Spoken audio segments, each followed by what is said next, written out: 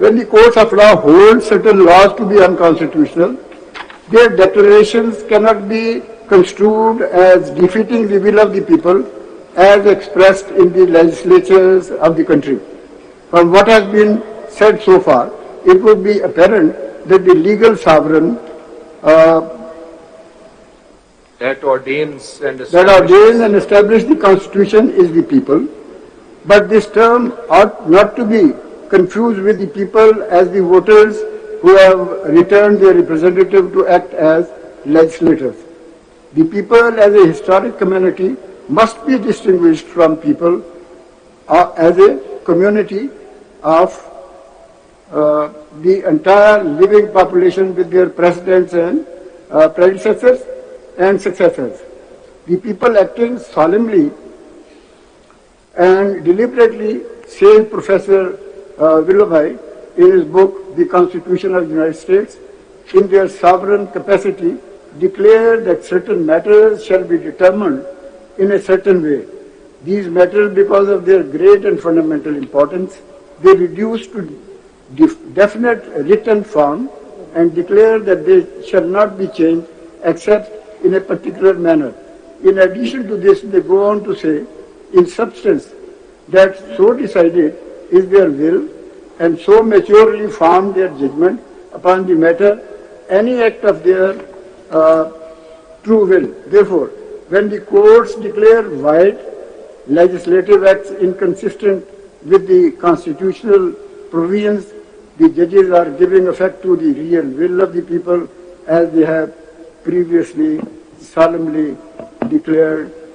Thus, in effect, the declaring law and constitution, the judges are administering the real will of the legal sovereign, will which, having regard to view that they take impugned law, has been thwarted by the representative of the people considered as a historic community. My submission is very respectfully, basically, in this para, the will of the people, that is will, and that is what is preamble of the Constitution of Islamic Republic of Pakistan. Sir, if I may ask you a question, the question here is, I think, of legislative competence. It's not perhaps how quote-unquote good or quote-unquote bad this law is. The question that is perhaps agitating the petitioners, from what I have understood from your submissions, you as well, is there legislative competence? If the answer is there is legislative competence, then the matter proceeds in one direction. But if the answer is there is no legislative competence, well, then that ends the matter. As you are well aware, the technical term, and I am emphasizing this is the technical term of art used in constitutional law, that where a legislature, federal, provincial, doesn't matter, tries to make a law beyond its competence, the technical term is that it is a fraud on the Constitution. Those are very strong words.